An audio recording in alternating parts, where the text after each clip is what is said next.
Hello guys, eu sou o Teacher Dennis e hoje nós falaremos sobre a física moderna. O que é física moderna? A física moderna é aquela que surgida no final do século XIX e XX, caracterizada principalmente pela física quântica e pela relatividade. E ela veio como uma contradição da física clássica. Em quais sentidos? A física clássica é aquela física que descreve o movimento das partículas, que é baseado nas três leis de Newton, Galileu, naquelas outras leis famosas que nós conhecemos.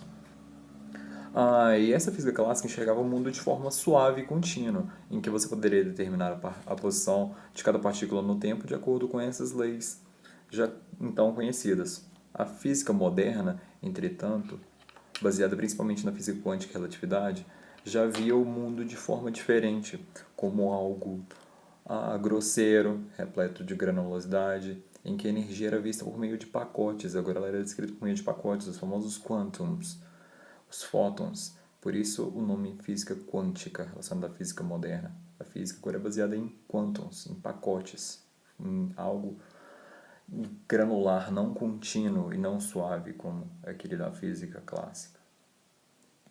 Podemos considerar que a física clássica, então, por meio do Newton, levou o homem à Lua, e a física moderna, por meio das leis relacionadas à física quântica e relatividade, vai levar os homens até as estrelas.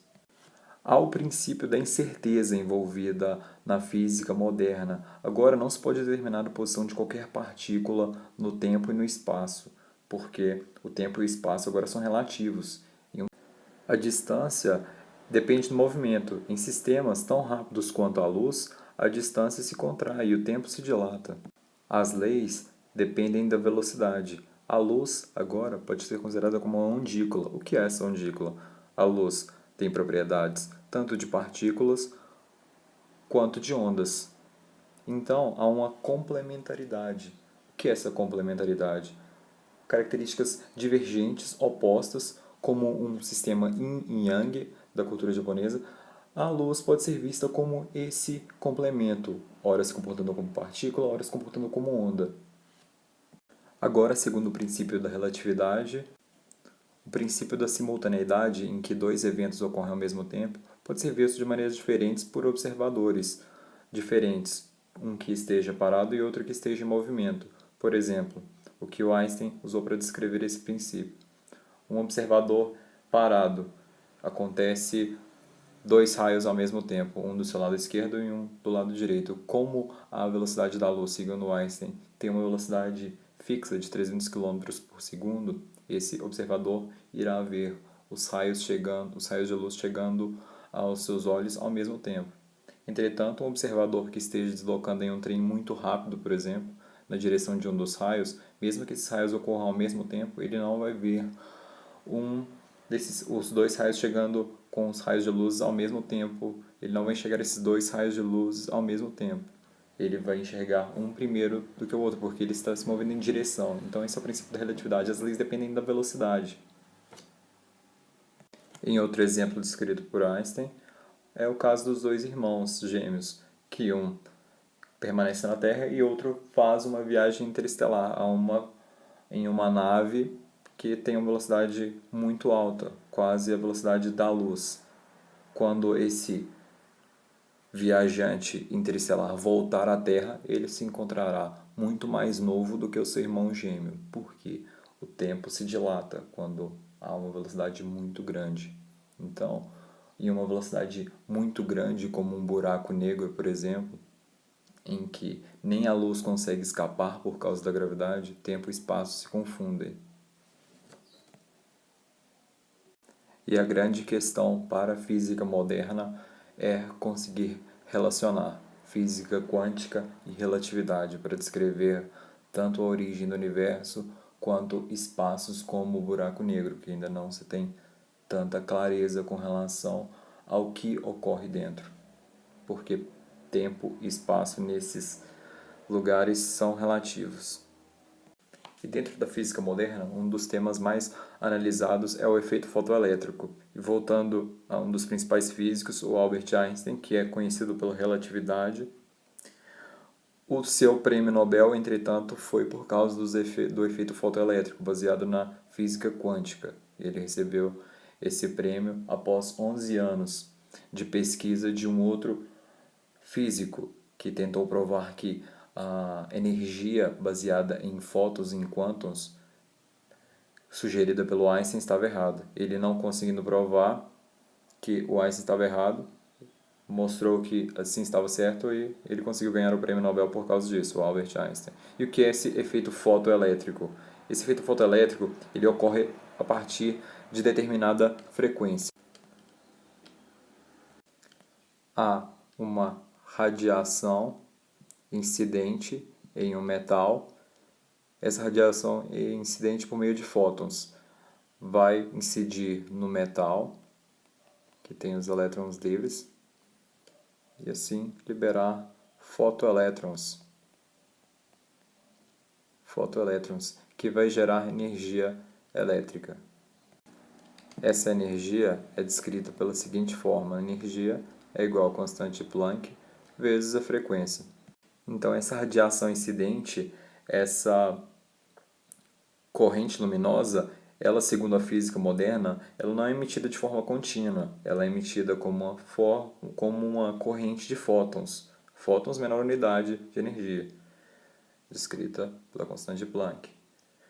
E cada uma dessas correntes luminosas, segundo esse efeito fotoelétrico, cada uma delas vibra com a frequência F, e tem uma energia, portanto, descrita por H vezes F. Então, quanto maior a frequência, maior a energia emitida. E essa energia emitida pode ser vista nos exemplos das energias que carregam diversos tipos de ondas que nós temos no mundo, como rádio, nós temos o micro-ondas, nós temos o ultravioleta, nós temos o raio-x. Todas essas energias podem ser descritas pelo efeito fotoelétrico. E por que uma energia emitida por rádio, ela não é tão prejudicial, ela não é prejudicial como uma energia emitida por ondas de raio-x? Por quê? Por causa principalmente da frequência. As ondas de rádio não têm uma frequência tão alta, consequentemente a energia liberada por elas não é alta também. Em comparação, pelo micro-ondas, já aumenta a frequência, aumenta a energia que carrega essas ondas, esses fótons. Ultravioleta aumenta a frequência também, aumenta a energia. O raio-x, a energia já é muito grande, a frequência já é muito grande, a frequência de vibração. Consequentemente, a energia carregada por elas é tão grande, é muito grande também. Por isso que uma radiação, uma onda de rádio não danifica uma célula, por exemplo, e a raio-x pode danificar por causa da frequência. Quanto maior a frequência, maior a energia que pode danificar as células. Outro tema importante com relação à física moderna que podemos estudar é a radioatividade.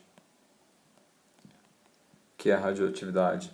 É a capacidade de certas substâncias de emitir radiações eletromagnéticas e partículas, a fim de buscar a estabilidade. O Rutherford, no início do século XX, ele descobriu as partículas alfa e as partículas beta. O que é uma partícula alfa? Ela é uma partícula que tem baixa penetração, carga positiva, e ela é baseada no núcleo de hélio. Portanto, ele tem dois prótons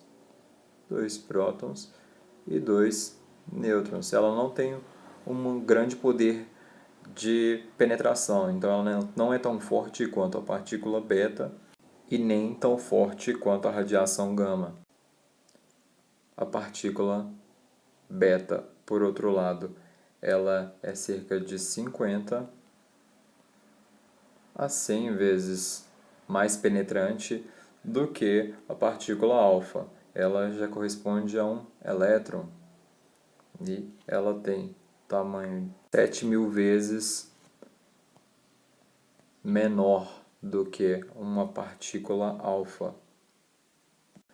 Já a radiação gama, ela tem um alto poder de penetração nas células e não tem massa, sem massa e também sem carga, diferente da partícula alfa, que tem carga positiva, e da beta, que é um elétron. Agora, essa é uma radiação, por isso ela não tem massa também. E ela é muito mais perigosa para o corpo, porque ela penetra muito, tem uma alta capacidade de penetração e, consequentemente, de destruição da célula, de alteração. Outro tema importante para tratarmos sobre a radioatividade é a meia-vida. O que é a meia-vida? É o tempo necessário para reduzir a atividade radioativa de uma substância pela metade. Então, a meia-vida, aquela substância reduz pela metade sua capacidade de emissão, tanto de partículas quanto de radiação, partículas alfa e beta e radiação gama. Então, ela reduz pela metade. Como ela reduz pela metade, nunca é zero. Então, em desastres radioativos como o de Fukushima, a radiação nunca vai parar de ser emitida. A emissão de partículas alfa, beta e gama nunca vai ser zero. Ele pode ir para um valor ínfimo, muito baixo, mas nunca vai ser zero, porque ele sempre vai decaindo à metade. E quanto maior essa meia-vida, pior para os seres, porque ele vai emitir por mais tempo uma maior radiação, maior quantidade de partículas. E como vimos, as partículas e a radiação têm poder de penetração nas células e, consequentemente, de destruição. Outro tópico a se analisar é a transmutação nuclear. Transmutação nuclear. O que é essa transmutação nuclear? É descrita pela fusão. O que é a fusão? A fusão é a junção de dois ou mais átomos. Por exemplo, no Sol. No Sol tem átomos de hidrogênio, é uma bomba de hidrogênio, que se choca e durante o seu choque e interação formam-se átomos de hélio e uma grande liberação de energia. Nós temos o hélio, ou hidrogênio, desculpe, vai formar o hélio mais uma grande quantidade de energia. E é essa energia que nós recebemos na Terra, por meio de ondas. É a luz que nós recebemos. É uma grande quantidade de energia. Então, portanto, podemos notar que o Sol um dia irá se apagar, pois o hidrogênio vai ser todo consumido, transformado em hélio, e não haverá mais liberação de energia. Outro tópico que deveríamos citar dentro da transmutação nuclear é a fissão, que é o contrário da fusão, que é a junção de dois ou mais átomos para a formação de outros. A fissão já é a quebra de um átomo ou de uma substância para formar outros, e também há uma grande liberação de energia. Uma bomba nuclear, por exemplo, é feita por fissão. O que ocorre nessa bomba nuclear?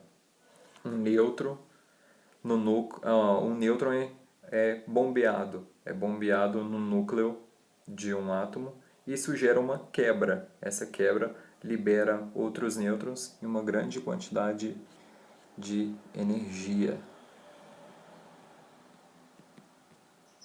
Essa grande quantidade de energia pode ser descrita por uma das mais famosas fórmulas criadas pelo homem, que é energia é igual a massa vezes velocidade da luz ao quadrado.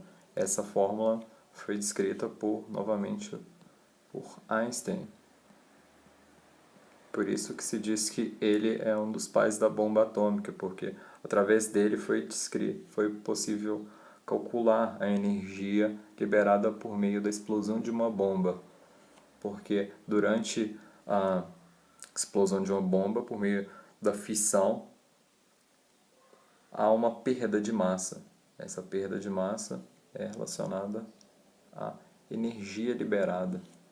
Então, após uma explosão de uma bomba, a massa daqueles átomos que sofreram fissão é menor. proporcional à energia liberada. Por isso que é uma grande energia, porque a velocidade da luz é um valor muito grande. E esse princípio da fissão nuclear também é o que é utilizado nas usinas. Mas por que que uma usina ela não explode, libera tanta quantidade de energia quanto numa bomba nuclear, uma bomba de fissão, como foi explodida em Hiroshima e como foi explodida em Nagasaki? Porque nas usinas há controle desse efeito em cadeia, de liberação de nêutrons, que os nêutrons vão quebrar outras substâncias. Então, na usina nuclear, esse efeito é controlado e, portanto, não há essa liberação de energia tão grande quanto na bomba nuclear. Nota-se também que a física moderna ela tem evoluído muito nos últimos anos, principalmente com relação às pesquisas, os trabalhos de físicos modernos, como Stephen Hawking, Feynman. E a questão para a física moderna hoje é promover uma complementariedade entre a física quântica e a relatividade, porque assim teremos a explicação sobre as origens do universo e sobre sistemas que não se tem uma resposta científica ainda, como o buracos negros e mesmo o Big Bang, a origem do universo, que se comporta muito como um buraco negro, porque uma pequena massa com grande gravidade, em que por meio dessa gravidade, nem mesmo a luz escapa e, portanto, tempo e espaço se confundem. Eles não são descritos ainda. Não se sabe o que ocorreu antes do Big Bang, como foi surgido tudo isso. Mas com os avanços recentes, espera-se que em pouco tempo a física moderna consiga descrever toda a origem do universo e a organização dos sistemas por meio dessa união entre a física quântica e a relatividade.